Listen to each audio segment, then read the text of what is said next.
Hello friends, welcome to நதிகாஸ் foods. இன்றைக்கி நாம் வெஜ் ஃப்ரைட் ரைஸ், அதாவது வெஜிடபிள் ஃப்ரைட் ரைஸ் பார்க்க போகிறோங்க. இது வந்து நம்ம வீட்டில் இருக்கிற காய்கறியை வச்சு செஞ்சிடலாம். நம்ம சிக்கன் ஃப்ரைட் ரைஸும் பண்ணலாம், எக் ஃப்ரைட் ரைஸ் பண்ணலாம். நம்ம இன்றைக்கி வந்து நம்ம வெஜ் ஃப்ரைட் ரைஸ் பண்ண போகிறோம். அது எப்படி பண்ணலான்னு பார்க்கலாம். அதுக்கு முன்னாடி நம்ம சேனல் நதிகாஸ் ஃபுட்ஸை சப்ஸ்கிரைப் பண்ணுங்கள். பக்கத்தில் ஆல் அப்படிங்கிற பெல் பட்டனை கிளிக் பண்ணுங்கள். அப்போ தான் நம்ம போடுற வீடியோஸ் உங்களுக்கு தொடர்ந்து வந்துக்கிட்டே இருக்கும். இப்போ நம்ம வீடியோக்குள்ளே போயிடலாம்.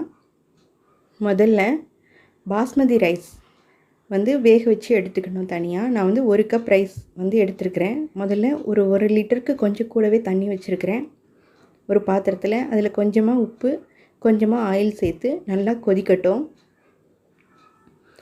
இப்போ வந்து அரிசியை வந்து நான் ஒரு 10 நிமிஷம் ஊற வச்சு வச்சுருந்தேங்க. பாஸ்மதி ரைஸ் இப்போ நம்ம வந்து போட்டுடலாம்.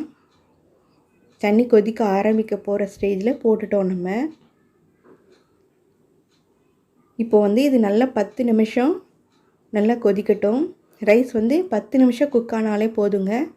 அதாவது ஃபுல்லாக குக் ஆகிடக்கூடாது. நம்ம சாதம் சாப்பிட்ற மாதிரி ஒரு 70% 80% குக் ஆகினா போதும். ஃபுல்லாக குக் ஆகிடக்கூடாது. நீங்கள் ரைஸை தொட்டு பார்த்தீங்கன்னா அது வந்து குக் ஆகிருக்கணும், அவ்வளோதான். இப்போ நம்மளுக்கு குக் ஆயிடுச்சு. ஒரு 10 நிமிஷத்தில் நம்ம அதை தனியாக வடிகட்டி எடுத்துக்கலாம். இப்போ நான் வந்து இன்னொரு கடாயில் கொஞ்சமாக எண்ணெய் ஊற்றிருக்கிறேன். 1 ஸ்பூன் இல்லை 2 ஸ்பூன் ஊற்றிக்கலாம். நம்ம ஃப்ரைட் ரைஸ்க்கு கொஞ்சம் அதிகமாக சேர்த்தா நல்லாயிருக்கும். முதல்ல பூண்டு சின்ன சின்னதாக கட் பண்ணி சேர்த்துருக்குறேன். அதுக்கப்புறமா வெங்காயம் சேர்த்துருக்குறேன். அப்புறம் கேரட், 1 கேரட் தாங்க, ஒரு 5-6 பீன்ஸ் அதையும் கட் பண்ணி சேர்த்துருக்குறேன். சின்ன சின்னதாக கட் பண்ணிக்கோங்க. 1 குடமிளகா அதையும் சேர்த்துருக்குறேன். இப்போ கொஞ்சம் வதக்கிக்கோங்க. ஃப்ரைட் ரைஸ்க்கு வந்து நல்லா வதங்கணும் அப்படின்றது கிடையாதுங்க. நல்லா ஹை ஃப்ளேமில் அதோட நிறம் மாறாமல் வதங்கணும், அவ்வளோதான். இப்போ முட்டைகோஸையும் கட் பண்ணி வச்சுருந்தேன், அதையும் சேர்த்துக்கலாம். முட்டைகோஸ் வந்து சீக்கிரமாக வதங்கிடும், அதனால் கடைசியில் சேர்க்குறேன். கொஞ்சமாக சால்ட்டு சேர்த்துக்கோங்க. கொஞ்சமாக சுகர், 1 ஸ்பூன் சுகர் சேர்த்துக்கோங்க. சுகர் வந்து ஒரு டேஸ்ட்டு கொடுக்கும், அதுக்காக தான் சுகர். நான் வந்து சோயா சாஸும் ஒரு 2 ஸ்பூன் கிட்ட சேர்க்குறேன். இது வந்து டார்க் சோயா சாஸ்ன்றதுனால கொஞ்சம் கலர் அந்த மாதிரி நல்லா டார்க்காகவே இருக்குது. 1 ஸ்பூன் வினிகர் அதையும் சேர்த்துக்கோங்க. இப்போ கிளறி விட்டுட்டு நம்ம சாதம் பாருங்கள், நல்லா தனித்தனியாக இருக்குது பாருங்கள். எப்படி இருக்குது பாருங்கள், நல்லா நீளமாக. நீங்கள் தண்ணியோடு போட்டுறக்கூடாது, தண்ணியை நல்லா வடிகட்டிட்டு போடுங்க.